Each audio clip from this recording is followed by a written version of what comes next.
Warning. The following podcast may contain mature material unsuitable for children and young adults, spoilers, and bad opinions excluding my own. Please enjoy.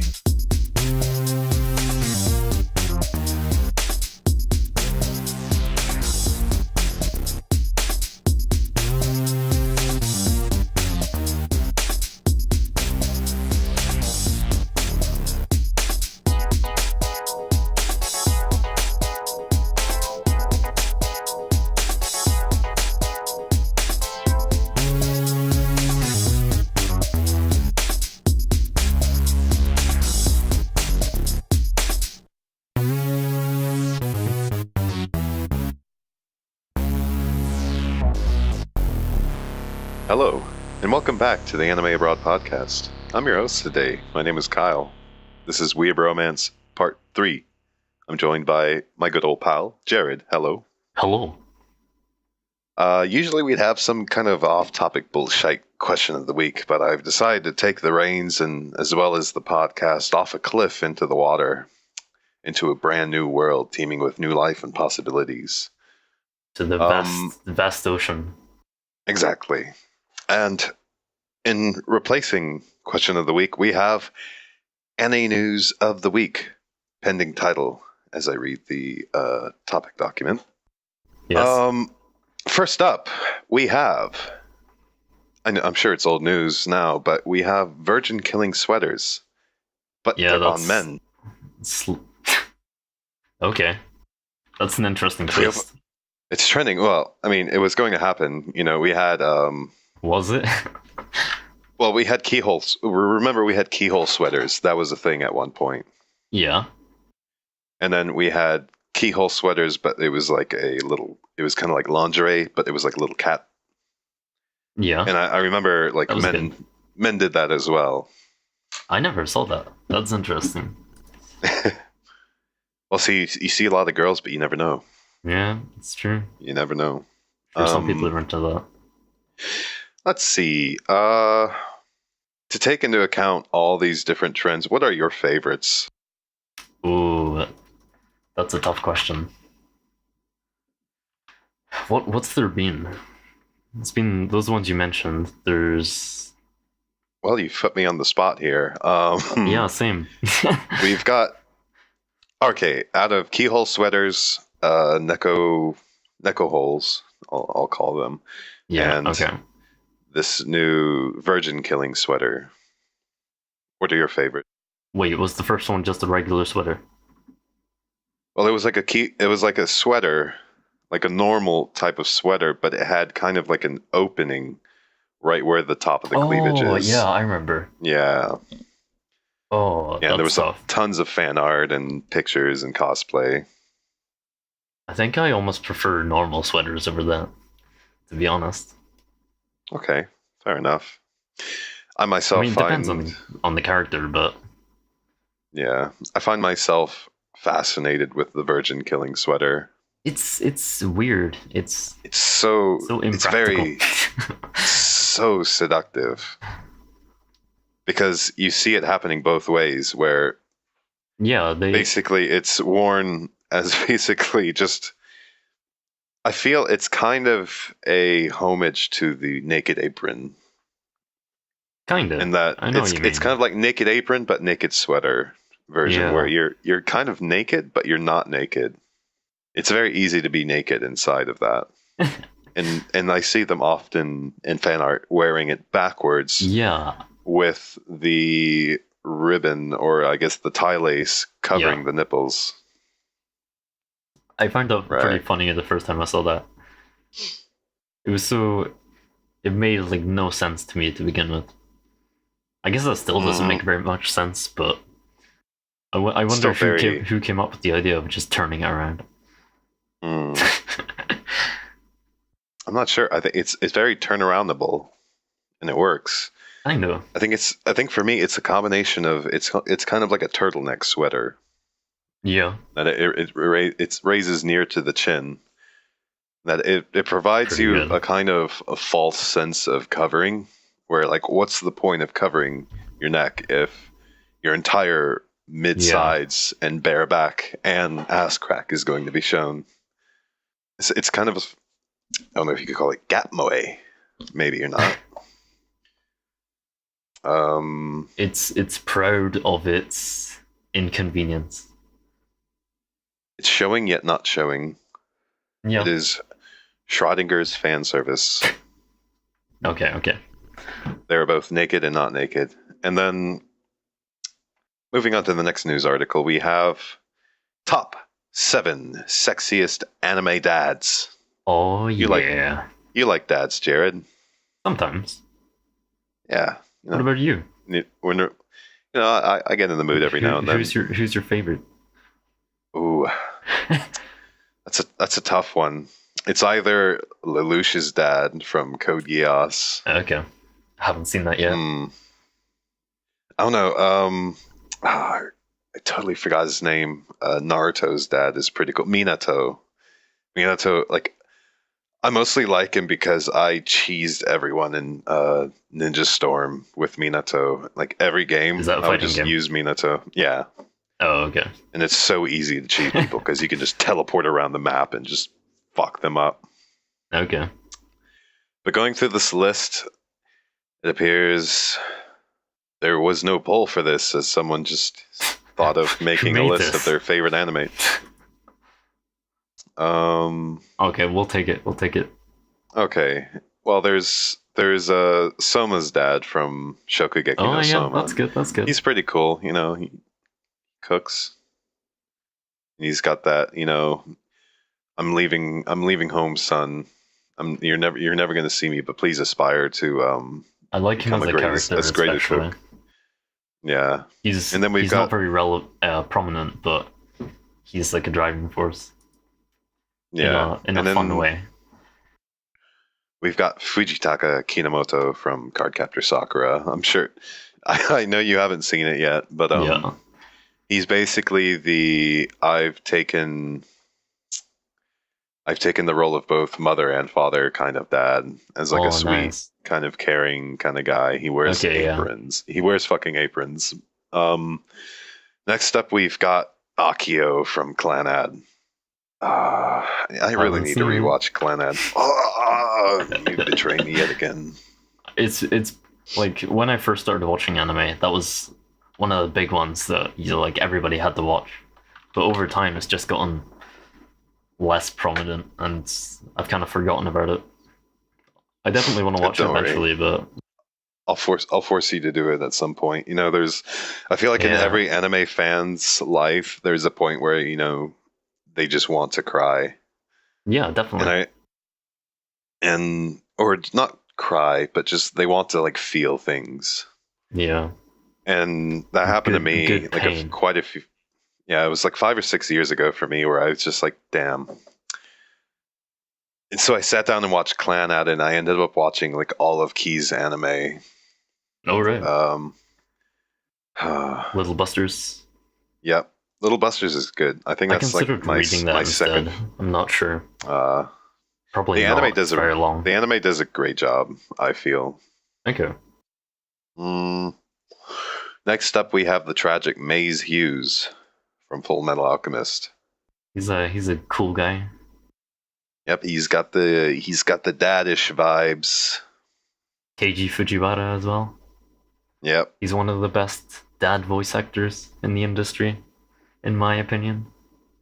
Along with Kiritsugu, what's his name? I always forget his name, goddammit. Yeah, me too. Next up we have Kotetsu from Tiger and Bunny, which, sorry guys, I haven't seen it yet. Me neither. I've heard the name thrown around a few times recently though.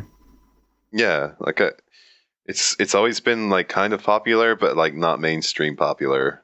Yeah. Next up we have Joseph Joestar, which I know you haven't seen JoJo, but yeah, there's a lot of things I haven't seen. I don't really know if Joseph Joestar would be a good pick for best dad, because I think his best time was when he wasn't a dad. Yeah. So I feel like when they gave him an age skip to old man version, they kind of dumbed him down a bit. And then it was just brutally sad watching his like mopey visage in part 4, where they basically turned him into this geriatric fuck who can't like remember anything but like comes up with clever shit. Okay. And then I guess we've got Yutaka from My Love Story, which wow, that's don't a spoiler. remember him. Today I learned. I don't remember that. No. This isn't MC. Oh, okay, that's fine. This is his I wasn't dad. sure, but Yeah, I don't remember him too much. haven't seen it. It's pretty good. So I hear. Like if you just want like a really cutesy romance with like Yeah, that's without pretty much what I've heard. yeah. It's just cute. Okay, that's it for Any News of the Week. Title pending. Title pending. We're gonna get into the nitty gritty of it and talk about anime this season. Oh boy. Yeah, we haven't done a first impressions this season because of our schedule. There were so many things that kind of needed to go out pretty much as soon as possible. Yeah, so we had a large decided just backlog, and we needed to push it out, so we didn't have time to like fit in first impressions. But that So means without we can do more.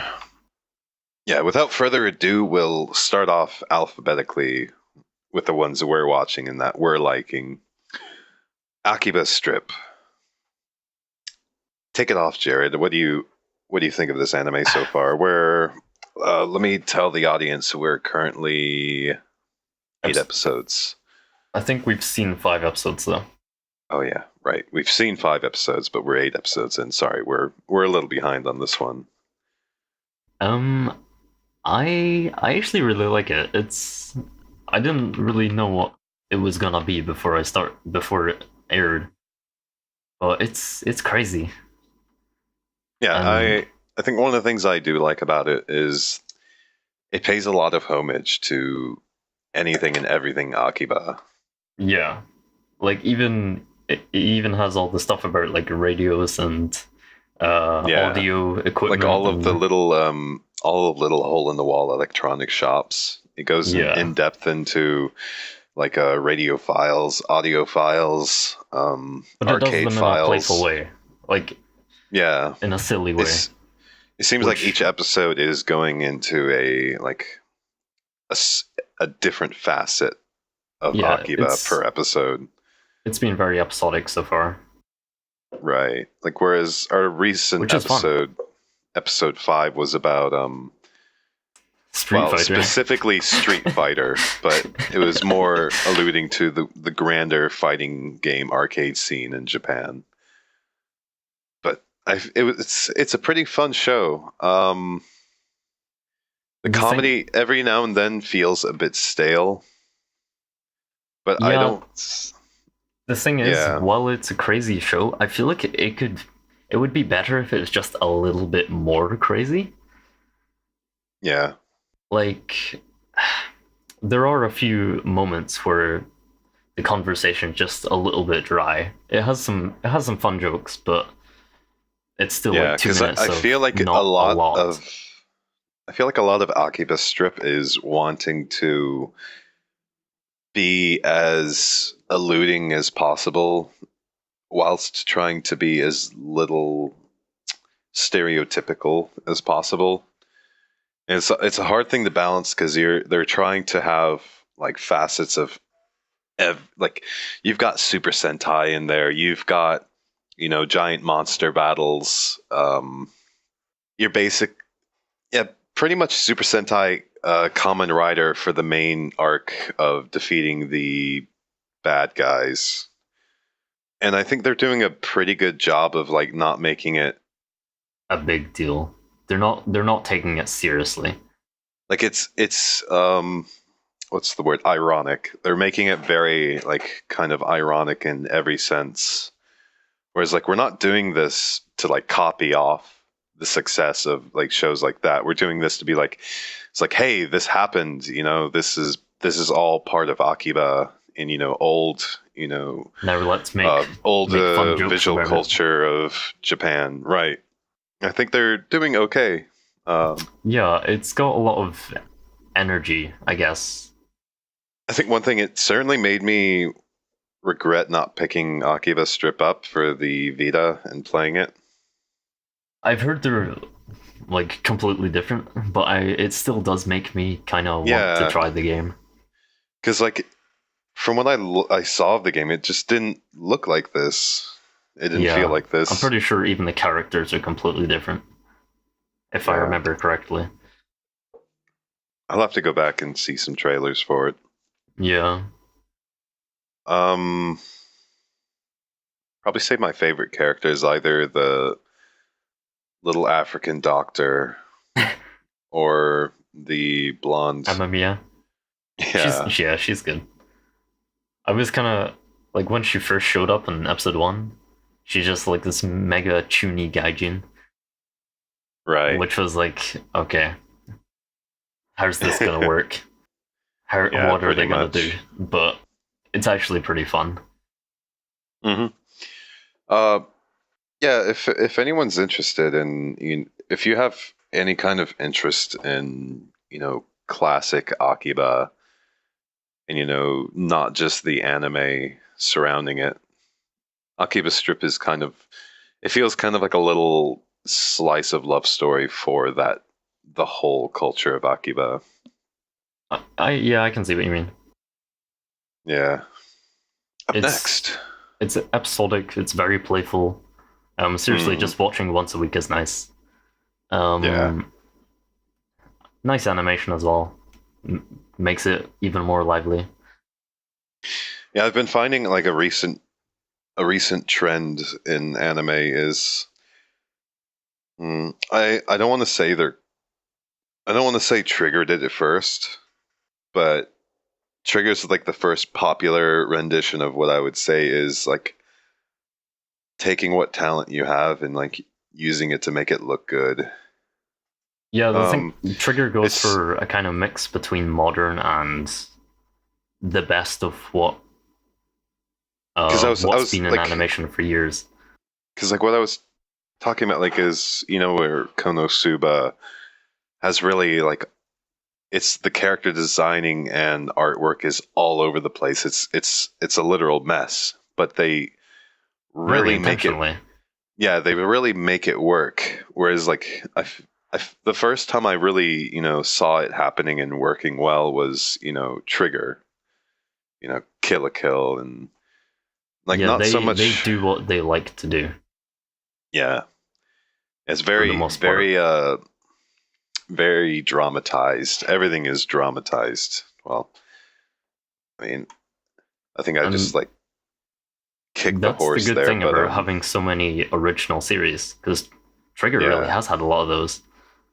Almost all of them actually are originals, and that means they can do what they want, pretty much. And like when they don't have originals, like they don't have time, they just like adapt something.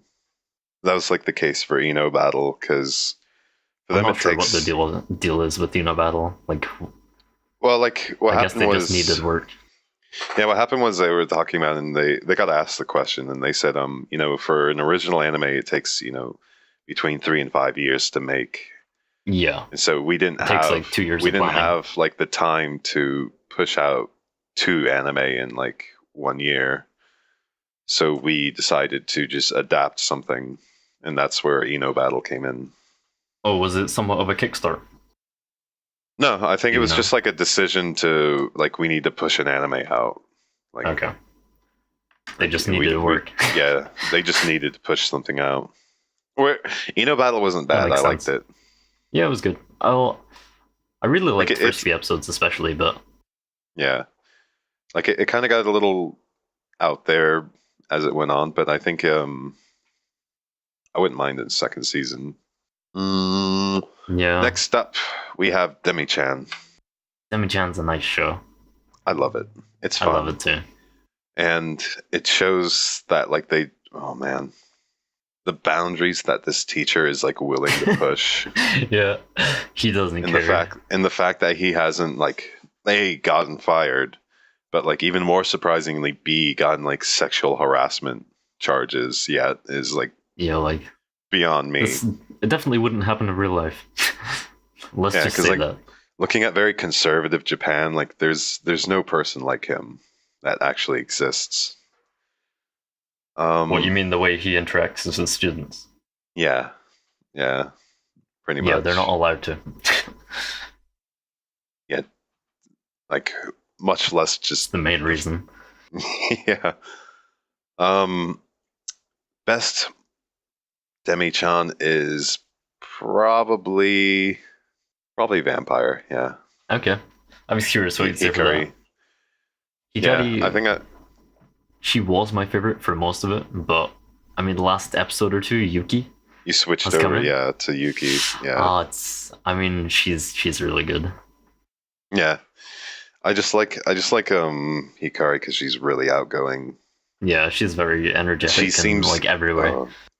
She seems more of a succubus than like the actual succubus is. It's because she's trying insanely hard. And she's not even the one that's likes the teacher. Yeah, she's just. Oh yeah, spoiler alert! Like one of them likes the teacher. Get over it. Although it's staying as a crush for now, and I expect it to stay that way as well. I think it was funny when I pointed out like this could be the prequel to Monmusu. Set like if it wasn't so modern, it could have been set, a long time before Monster Girls were like huge in Japan. I guess in Monmusu. Yeah. I mean, it's just we play the guessing game like who's going to marry him after they leave high school. I mean, it's going to be the teacher. I don't know. Although, to be honest, I've actually heard some stuff about the manga, so I'm actually tempted to read it. By the way, is it like the manga? Is the manga the original? Yeah. All right. Yeah, I'm tempted to read it as well. I'm curious, like what differences they take, and because I mean it's a show about like understanding people, and I guess taking the effort to understand people. Yeah. And I want to see how far they go with that, because the manga will be a lot longer. I want to see how far a teacher goes. I mean that too. I want to see that. Yeah. Because I want that would be a good romance. I want the taboo. I need it. Like, I know they put succubus in there just to be like, all right, guys, we put one his age in there. Just, we just cool it. Just cool off, guys. There's no illicit student relationships in here. We're going to tease the fuck out of it, though. I remember before it aired, we were like, okay, this is going to have a succubus. Yeah. Yeah. Right? Yeah, I do remember that we didn't realize it was a teacher until it aired, and then we were like, oh, that's how it works. She's actually compatible with him. It's actually legal. Is it a cop out or is it not a cop out? I'm fine with it either way. Let's see. It's a really cute show. Yeah, it is a cute show. It's also got a lot of good faces and animation. Yeah, just saying. The faces are nice. Good OST as well. I feel like all the good reaction faces mostly come from Hikari. Yeah, I've taken a lot of screenshots. I've kind of slowed down the last couple episodes just because I can't keep it up. Yeah. I've got too many. Yeah, you do have too many. Even if I do want more, I'll have to put all the energy in Seiren instead. You'll just have to suffer. Yeah, pretty much. Let's make fun somebody else does it. Let's make fun of Fuka. Oh god. I mean, Fuka's like making fun of itself, to be honest. Well, you're not wrong. Although apparently the author said he thinks it's a masterpiece. The author thinks his own show. Oh, the author thinks his own show is okay. When a certain thing in the manga happens, that's when it turns into a masterpiece. Apparently, is what was said. Okay, I do. Like I want to make clear to the viewers, I'm still planning on watching this no matter what. I'm in it for the long run. Like, I did think the first episode was quite a train wreck in a lot of different parts. So bad. I think most notably is just, God, they just want to shove as many cheesy tropes into this. Yes. You're gonna have MC waiting for her on a date, and they literally do the let's see who's around the corner of the statue at the same time where they can't see each other. Yeah, like, I mean, you get that trope a lot, like, I'll go check somewhere else. But no, in this show takes it further. They're literally like 5 meters from each other, and they perfectly time to miss each other walking around a statue twice. Yep, yeah, twice. They go around it twice. That's the best part, I thought, that they actually went around the statue twice in sync where they couldn't see each other. And then like they were like, well, we need to like really make it concrete that this girl's pretty darn outgoing, so let's have her just stand on a like a bike rack. Yeah, let's have her get up and stand on the bike rack and just scream in front of all these people. MC, and like let's make it look MC. Like let's make it let's like push the music. It'll be great. It won't be cringy at all. Yeah, and then you have an idol who like somehow still has a crush on her. Were they, it wasn't even middle school, it was elementary school, wasn't it? I think so. Really young childhood friends. And they're like, she still has like huge crush on him for some reason. So she messages him on like Twitter or something. Yeah, like their version of Twitter. I don't want to even go in depth, but I'm watching it just because I'm interested in romance and I want to see what happens. See, the thing is, I don't care about romance between characters that I despise. Yeah. Like Fuka, she's not inherently terrible. She's pretty cute, and she has frustratingly short. I'm really like trying to. I'm like really trying to sell this to myself right here, and it's not working. No, I mean, like she breaks his phone twice. Oh yeah, I didn't remember that. Yeah, like, I can't make any excuses. Like the real tragedy is MC. Like I can't even think of things bad to say about him, but he's just the most retarded, generic, stereotypical MC of an anime you can think of. Uninteresting. Yeah. Person. I don't know. Did I say he's retarded? He's definitely retarded. Yeah, you did. When we get to retarded MCs, we'll talk about Seiren. There's different types of retarded. There's good and bad. There's good and bad retarded. Okay. Moving on, we've got. I just want to say. Sure. One time when I was talking to a friend about Fuka, he said, "How did anybody think this was a good idea?" And I think that about sums up the entire show. Pretty much. I think it's the main draw I think the author was going on is like, hey, you've got a downtown city girl who's really outgoing, and hey, you've got a real uptown idol girl. You got a real uptown, reclusive, shy idol girl. Who wins the battle? Dun, dun, maybe someone dies. Either way, you win. Yep. Have fun. Next up, we've got Gabriel's Dropout. Gabriel Dropout, yay. I do have to say, like, when I watched the first episode, I really wasn't that impressed at all. Me neither.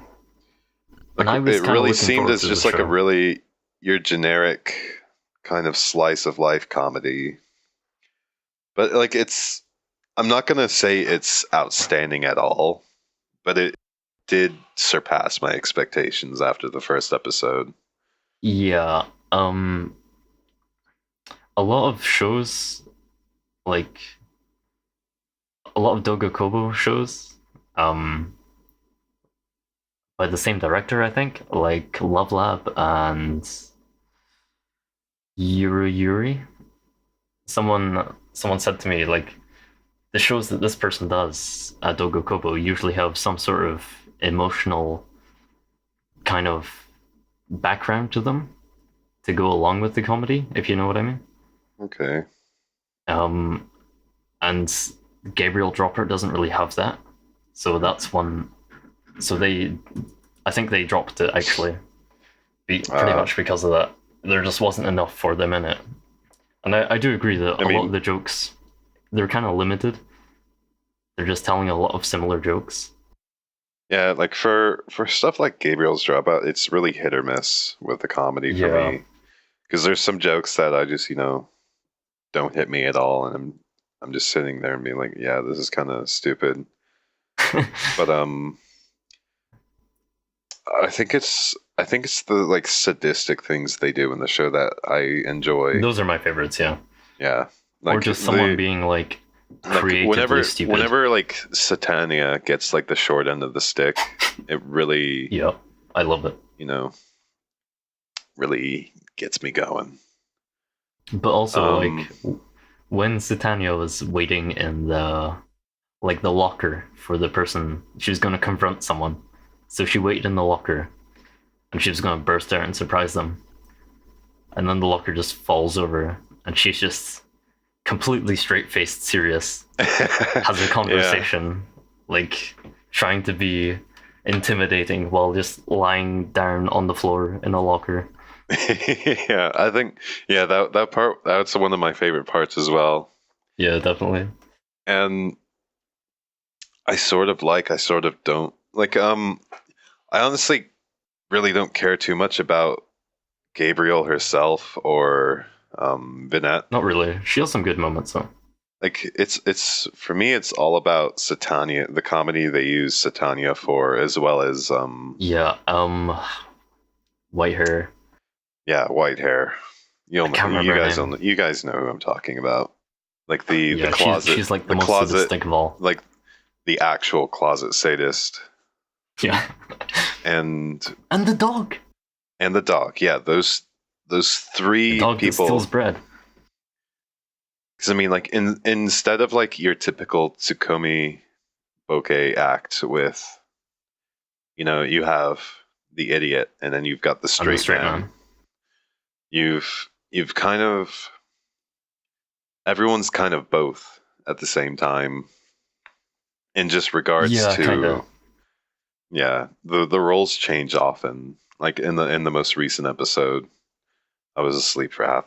It is so weird, dude. I've had to rewatch. I don't know what it is about Gabriel's Dropout. I fell asleep the last 3 episodes. 3? Wow. The last 3 episodes we have watched, I'm pretty sure I fell asleep halfway through. Like not. I mean, you have been tired while watching, but still. Yeah, like I have been tired the past few weeks, but it's always Gabriel Dropout.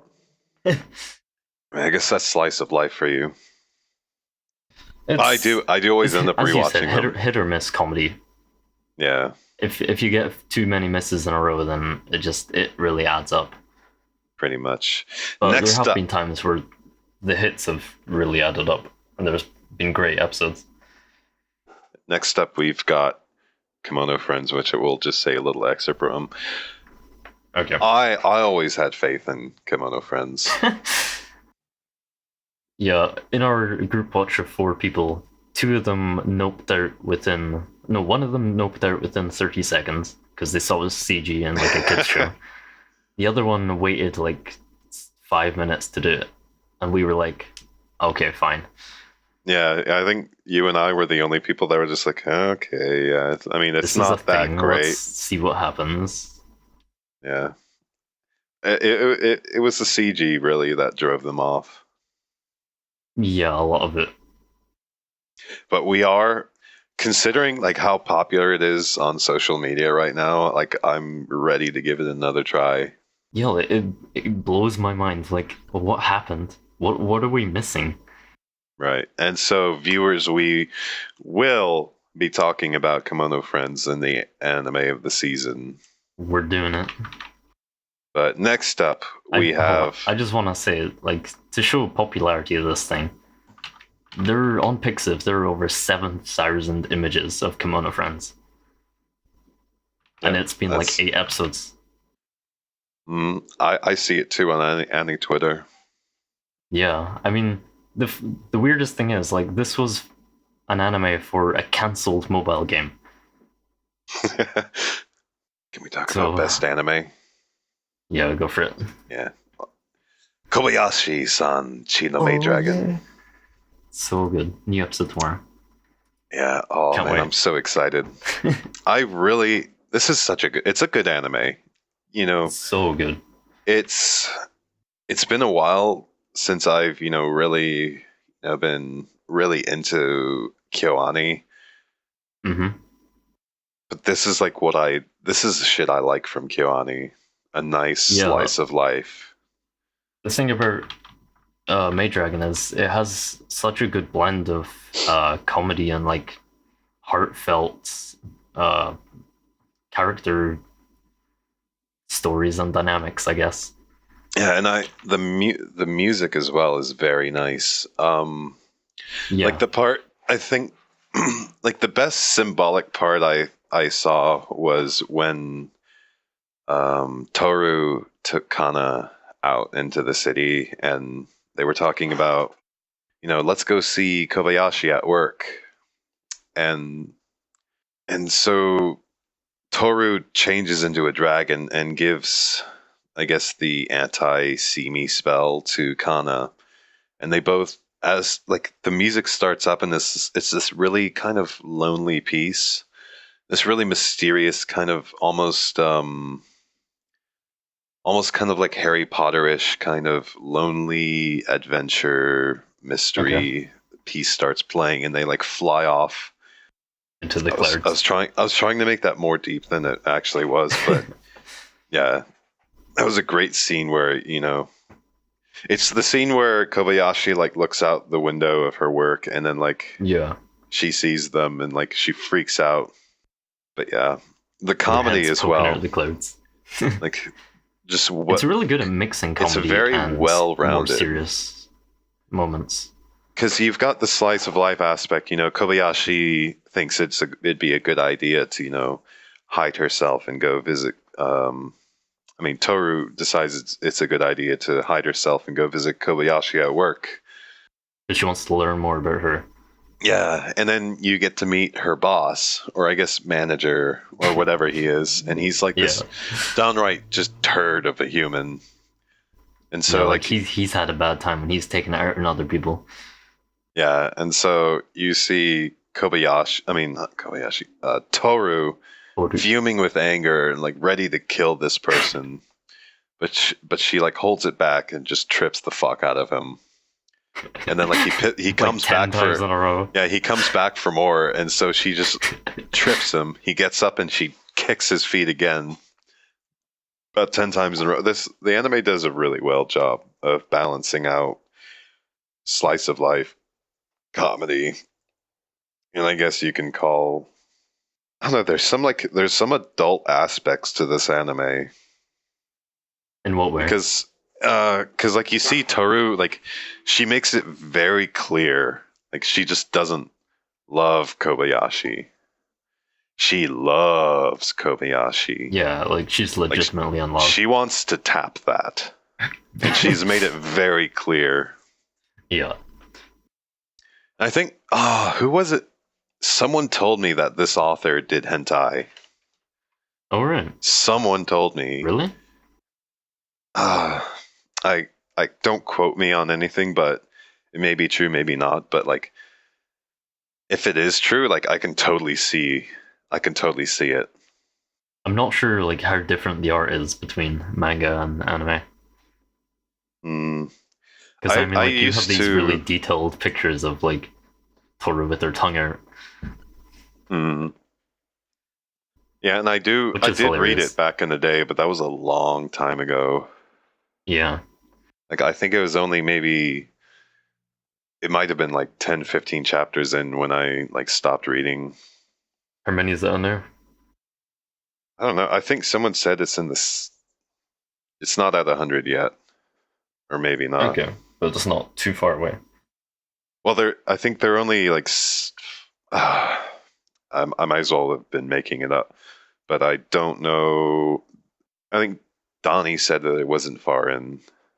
Okay. Yeah.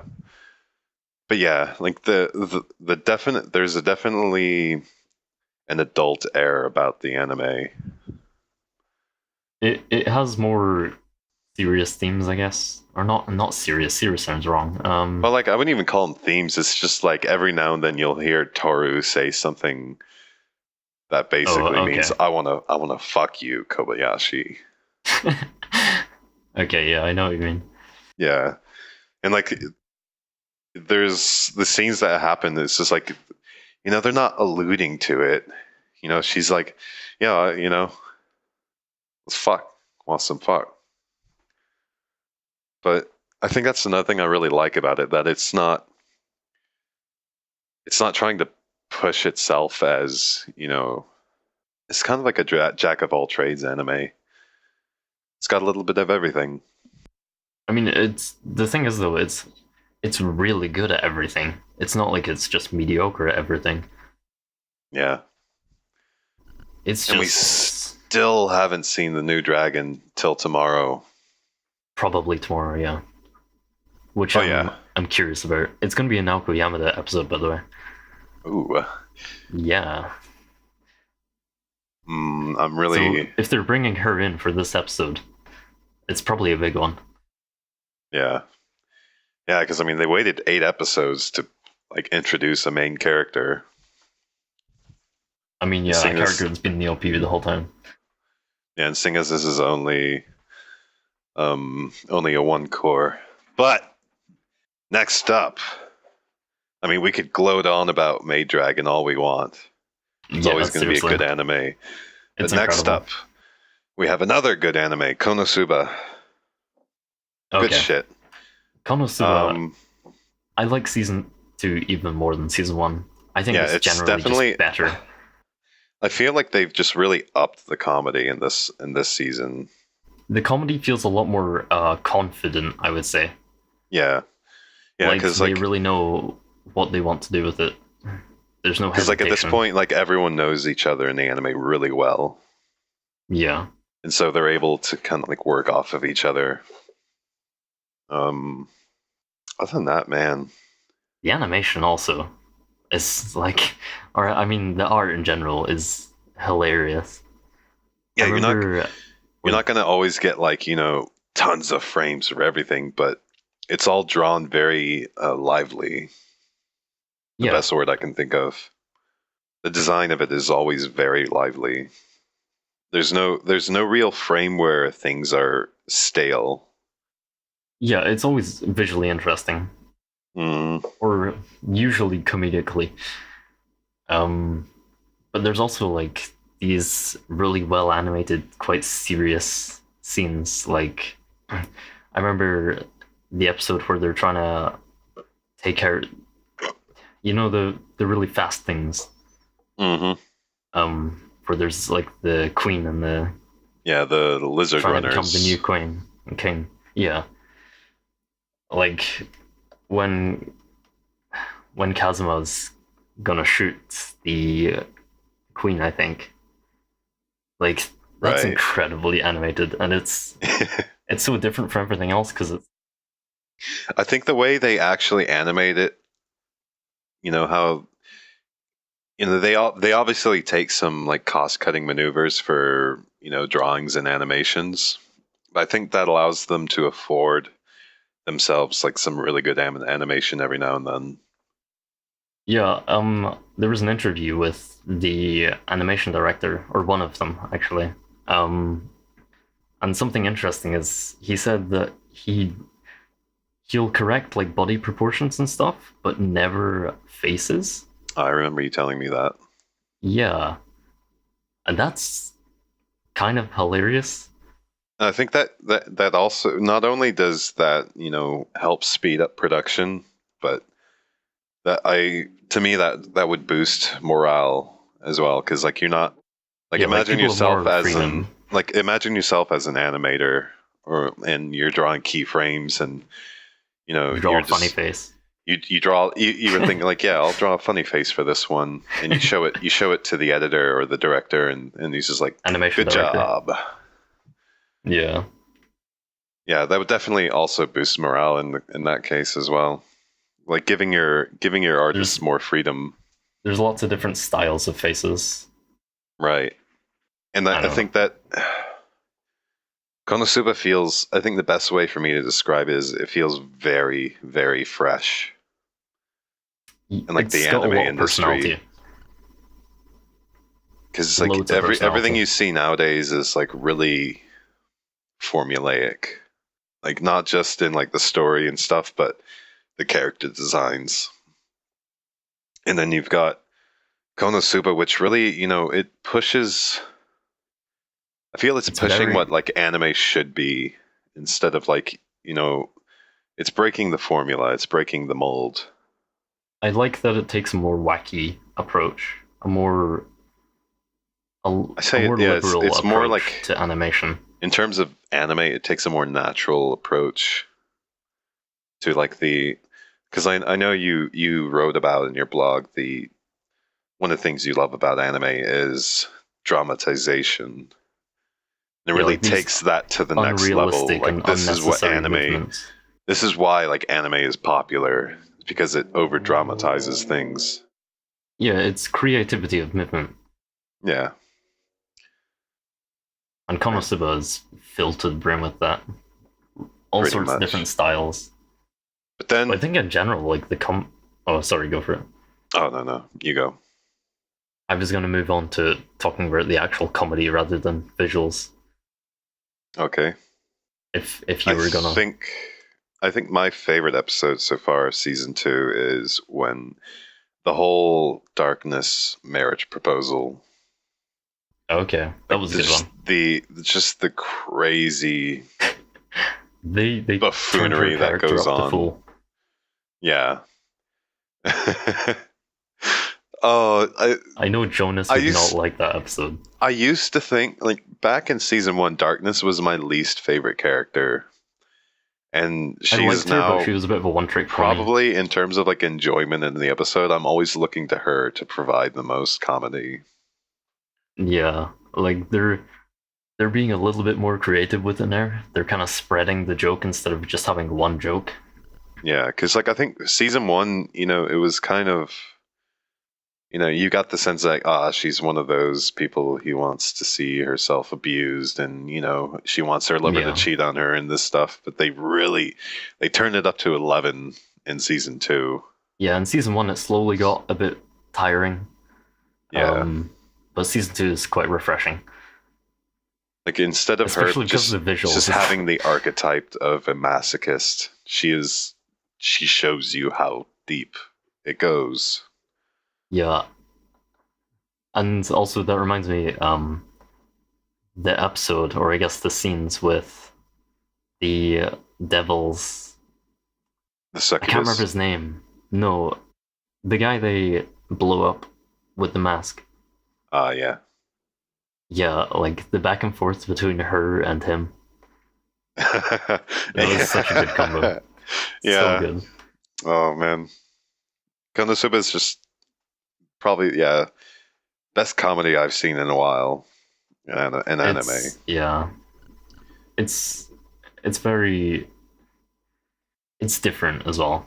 I'll just say it. Right. Let's talk about Trigger. Trigger? Oh, yeah, they've got an anime this season. They sure do. And man, I feel... What do you feel? Little Witch itself, it's not... it's nothing amazing. I actually can't say it's amazing, but it is very above par, and it is always enjoyable to watch. The thing I like about it is it feels very creative. Like we've got very episodic storylines. Right. There is still the overarching story of like Akko. We're just barely past the quarter mark in the show. Yeah, 8 episodes, which we haven't seen 8 yet. Right. But like every episode has a bit of a different spin to it, and I'm really enjoying that. Mm-hmm. It's kind of that's one of the things I really like about Space Dandy. Yeah, I feel I have to be really critical about it because I've always been such a big fan of Trigger. Yeah. But like one thing I do have to say, it's the actual look of it. It doesn't look bad compared to the movies. No. Like you can obviously tell like they're moving to a weekly format, like quality wise, but it doesn't take away. Yeah. Yeah, it doesn't take away from that. Oh man, look at this shit. Kind of. Like, it has really good like from all the really colorful backgrounds. Yeah. There have been a lot of weak backgrounds though. Like. Yeah. I can't remember many backgrounds. Like I can from the movies. Like I'm just like thinking back to not the last episode, but the one before that when the handsome guy showed up. Yeah. And they had a lot of really nice backgrounds in there. Like when they were running through the temples. So good. Animated background. Yeah. Oh, I love seeing that. It's incredible. It's so impressive. Mm-hmm. And it just feels like the movie picks up where the anime takes off. Or yeah, vice versa. The anime picks up where the movie took off. But I see like they haven't completely thrown out the movies, but that is the base story. They're starting from zero. Yeah. Yeah, it's but the movies are still like absolutely worth watching. Oh yeah. Definitely. It's not like I doubt they're gonna like recover what happens in the movies. I just want to see how much. I'm really interested in seeing like how much changes. Because you definitely. What do you mean?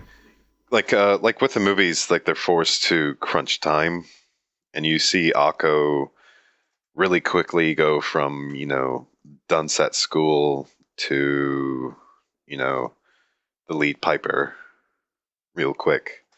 But there's not a lot of like the movies don't have a lot of like story depth to them. It's more of just not too much. It's more of just a fun ride.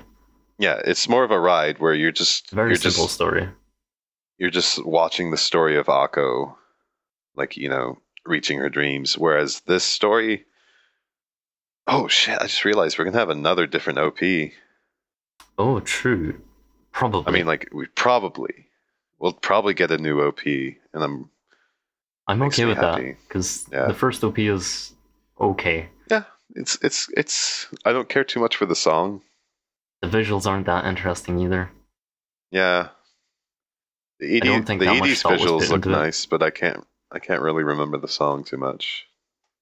I mean, to be honest, Trigger OPs are never amazing. They never have that much going on. At least. I don't know. Like I look back. Simple. I look back to like, because yeah, I can see like Gurren. Oh no. That doesn't count. Yeah. Well,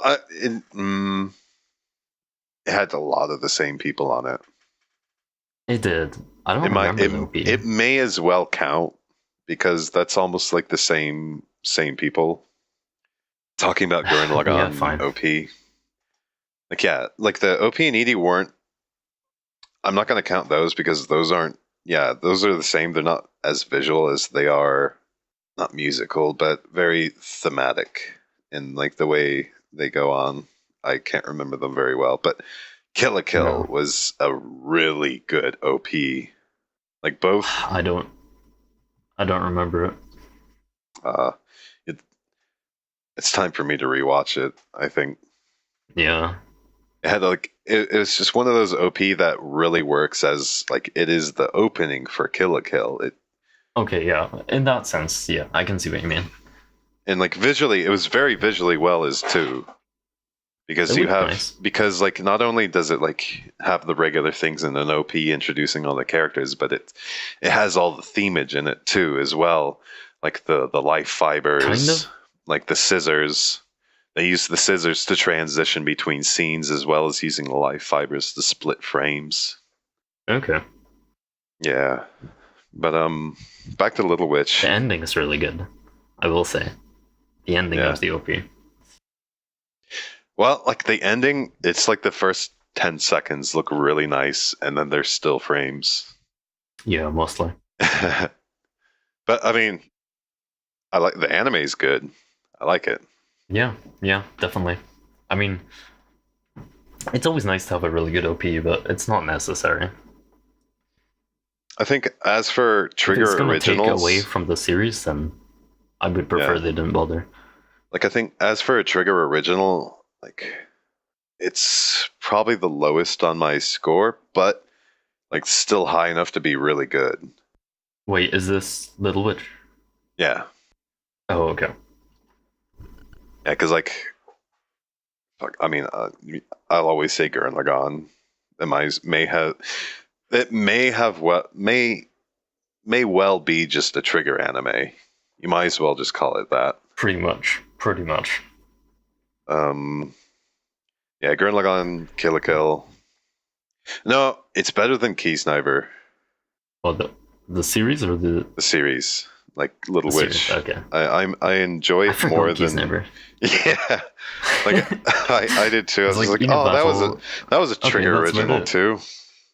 Yeah, I think because right now like Kill la Kill, Gurren Lagann, those are my two favorites, and then I think visually I like Kiesniver better. I like them in different ways, very different ways. Like I like Kiesniver for its visuals and character designs, and I like Little Witch for just the anime itself. It's I mean, I really like the visuals, like mostly the characters. Is it time to talk about retarded MCs yet? I guess we probably should. We didn't talk much about Little Witch, but we talked about Trigger. Yeah, I mean, like I'm sure Little we'll Witch, talk about it again, Little Witch, since it's Tukura.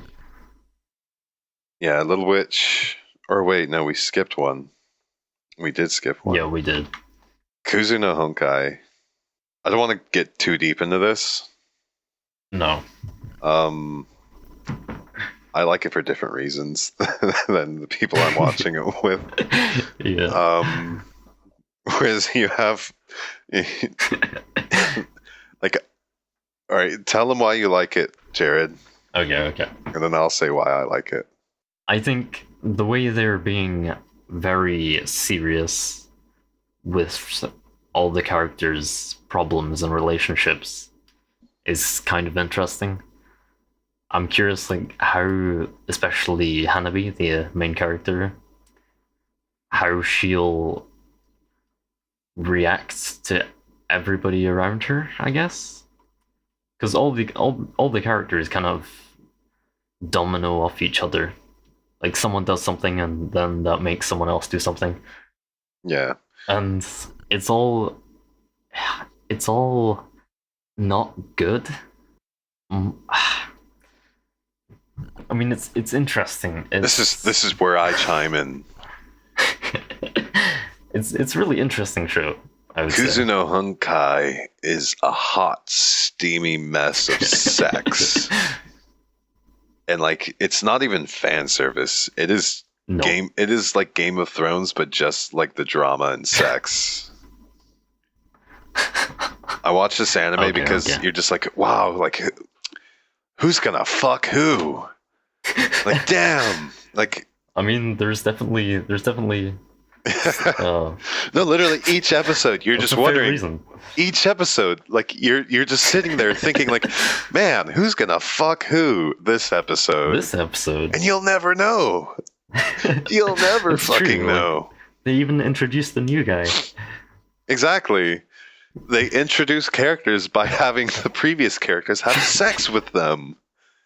It's amazing. It is like some US TV drama, but anime. The thing is, you find these scenes like erotic, and I find them painful. Like they're all so sad. They all have these sad reasons behind them. Yeah, I like at the beginning of this anime, when I found out what kind of anime it was, I was just like, well, I'm gonna enjoy this anime a lot more if I like de-invest myself to these characters. take it at face value. And then, like, God bless you, cat butt. You just can't handle getting angry. It's true. I used to be like that though. Yeah. But my taste is kind of widened. Like for me, like I always have the hope that the bad guys will get what's coming to them. And like just them pissing you off, like, will make that feeling much more satisfying in the end when they do get what's coming. Okay. That's a fair way to look at it. Yeah. Like the more like a bad guy pisses you off, like they're doing a good job. Yeah. In Kuzuno Honkai though, like the so-called bad guy. What's her name again? Sensei. Yeah. I normally remember her name, but I can't remember. There's an S in there. I like her being a bad guy. It's fun. Yeah, that's fun to watch. Like I said, this is like Game of Thrones, but with sex. Like nobody's a good guy. Nobody's a bad guy. I mean, there are definitely kind of like bad guys. I'm sure the viewers are like somewhat interested in our ships. The way I want to see this anime end. You see, then there's always gonna be one person that gets fucked. Like not physically. Almost always. See, you've got MC Hanabi, you've got Mugi, you've got her sensei, and then his sensei that they each like, and then you've got little Tsun girl, and then you've got Hanabi's friend who is a girl and lesbian likes Hanabi, and then I don't know how deep it's going to go, but you have Hanabi's friend who was fucking Mugi's sensei's, and so now Hanabi wants to make her mad, so she's gonna fuck him. Maybe. I'm interested to find out, because Hanabi is very unsure, and I'm just like, what? I'm watching this, and she's like torn man, what kind of person she wants to be. My sexual like life as a teenager was just like so fucking tame compared to this. Like, damn, this is crazy. It's fucking crazy. It's not realistic at all. Oh yeah, there's nothing realistic about this except for like the sex scenes to a point. Yeah. But the way I want to see this end, I want to see Mugi and Hanabi get together. I want to see. I really don't care what happens, to be honest. I don't know why I'm telling you guys my ship. Me neither. I don't really. But one thing I do want to see, I want to see a giant orgy. Like, I mean, don't. It's probably not going to happen. Between all the main characters, it won't happen. But between random characters, I wouldn't entirely. Well, don't throw out the mass orgy thing just yet. Exactly. Because it's possible. It's definitely possible in this anime. You know, who knows? Who knows? I want my little Tsun girl to get hers. Oh, she needs some love. Next episode. I don't really care about her. She's going on a date next episode. That's true. We're finally going to get to know almost anything about her. We're gonna finally see how inexperienced this little girl is. Okay, now let's talk about some real retarded characters in a good way. We've got Seiren, like meme show of the season. This winter is definitely Seiren. Seiren's hilarious. It is. It's not even trying to be hilarious, but it's hilarious. I mean, it has to know that what these characters are saying is either cheesy or clowny. What did what's her face say in front of the washing machine? Like she was talking to her friend about like how MC like fucked her so hard, just like this washing machine is going around. Hold on, let me check my 865 screenshots. Okay, so while he's doing that, I'll just like preface, like, she's trying to tell her friend and make her believe that she's going out with MC. And so she's just like, wait, you guys had sex? And he says, well, it was even better than sex. He ripped me so hard. Look at this washing machine, just like that. But right, here you go. There's some lines for you. Oh, okay. So yeah, she says to her, Shoji got really turned on when I wore the sweats and came all over them. And I'm like, and when this popped up, like, it was just like, whoa! I hope the smell comes out. Oh man. It does things you don't expect. Exactly.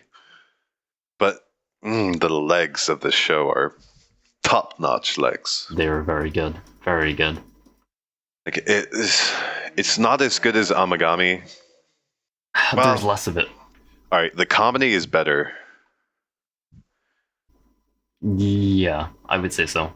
Although, like I feel like there's no inhibitions for like what they want to put in the show. It's like, deer is a good idea. Let's put deer in it. Lots of deer. Yeah, like they talk about deer almost every episode. It's a meme. Why? Like for some reason they put deer in this anime. I'm like really excited to see how they fit deer into this final route. Yeah, and they had rabbits as well. Yeah, rabbits. It's very animal focused, the show. It's true. Themes. I'm not caring so Deep much literature. For the actual romance as much as Amagami. Not really.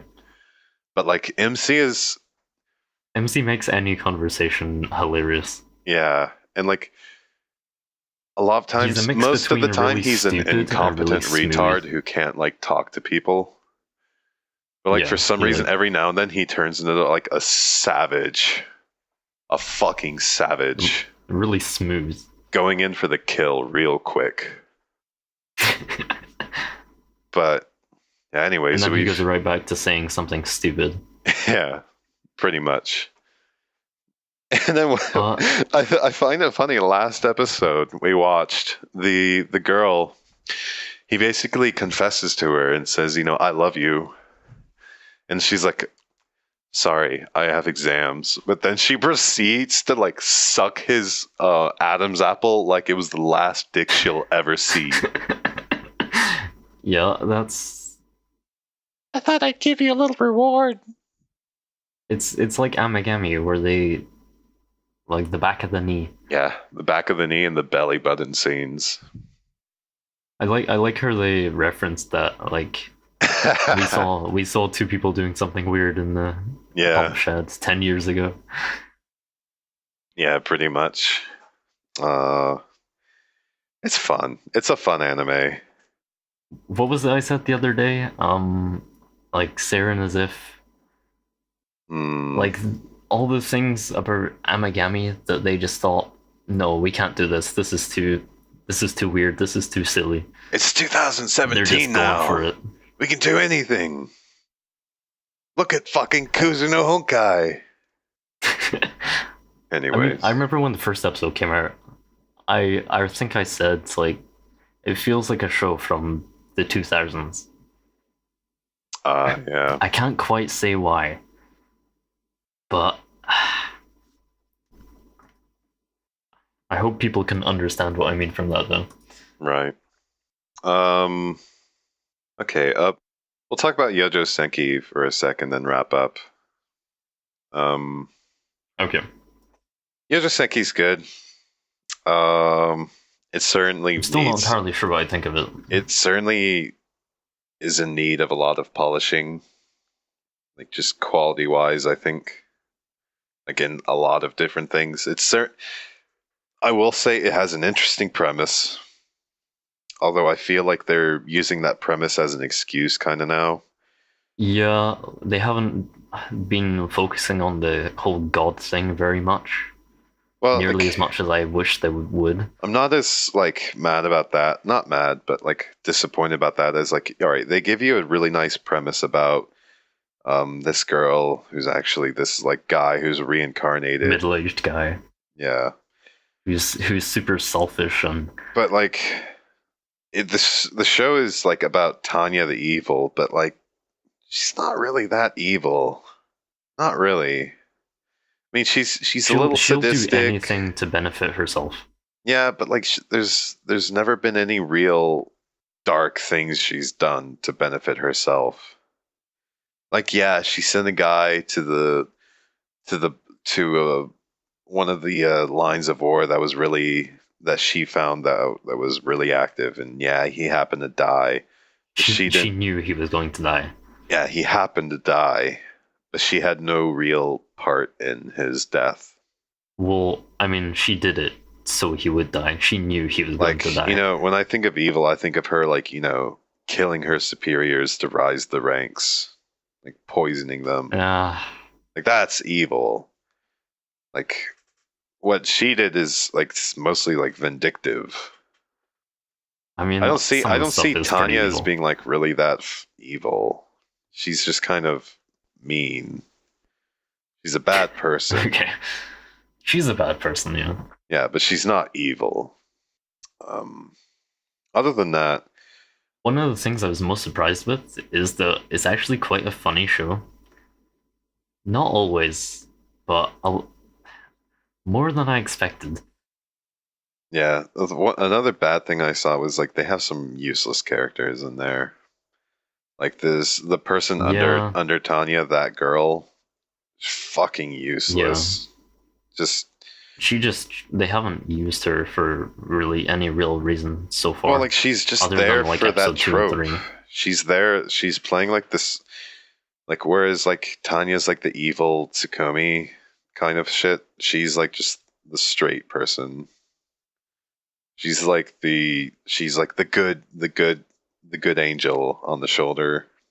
Yeah, although at the same time she doesn't really affect Tanya in almost any way. Yeah, and that's not a good thing. Yeah, she's been fairly pointless so far, as far as I've seen. She just kind of seems to be there for, somewhat comedic effect. The comedy of Tanya the Evil kind of falls flat for me a lot of times. No, I mean, I don't find the comedy with that girl funny. Yeah. I usually find it funny when Tanya either does something the one, or one of the parts she I gets liked. Shit on. One of the parts I liked was when she offered the declaration of not the declaration of war, but she offered her enemies a retreat. She used her really cute, girly, childish voice. Yeah. And she told them because we're gonna come kill you all. In warfare you have to tell them. You have to announce an attack. In most back then. I mean in this situation. Yeah. And so she proceeds to use the cutest little childish voice to tell them that if they don't leave now, they're gonna fucking die. And so it shows everybody thinking, haha, what a joke. Yeah. And so they proceed to kill everyone. Yeah. That was a nice little witty funny part, but other than that, it's not a bad anime, but it's very unpolished, I think. I would say so. It feels like it's not overly solid in where it's going. Yeah. It does some unnecessary stuff. Let's see. From my impressions. Right. We're watching Zestiria. Yeah. Zestiria's fine. It's we're alright. Still watching. It looks pretty. Sometimes. No, it's always pretty. It's ufotable. It's always pretty. There's a lot of boring animation though. There have been some good action scenes though. I'll say that. They always have backgrounds. Yeah, they don't. I feel like the backgrounds don't always fit well with the characters, but when used in the right shots, they look really good. They're always pretty. I mean, I don't like when these really boring flat characters are put on these really nice, colorful, detailed backgrounds. It's just it's better than aesthetic preference. Is it better than God Eater? Who knows? I only saw one episode. I think it might be better than God Eater. Yeah, I like it more than God Eater. But okay. Let's see. Do you want to talk about One Room before we end? I just want to say I really want to drop Urara. I mean, go for it. Because it's bland. It's very, very bland. Yeah, I can see that. Let's see. Yeah, One Room. One Room.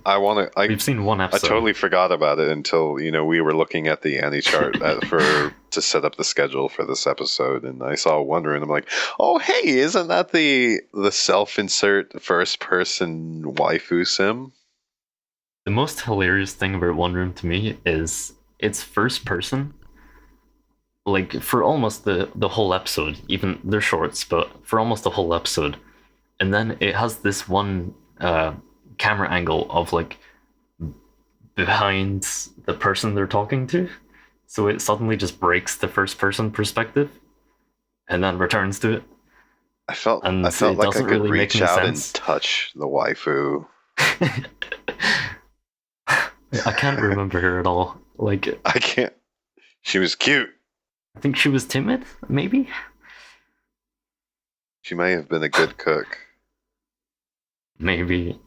She may have given me some good home cooking. Yeah, she may have given. We may have gone to an arcade. I don't think so. I don't know. But you never know. Yeah. Maybe it happened. I can't remember. Maybe not. I kind of want to watch it just because it might be funny. Yeah. No, we're gonna watch it, as well as we're gonna pick up Kimono Friends again.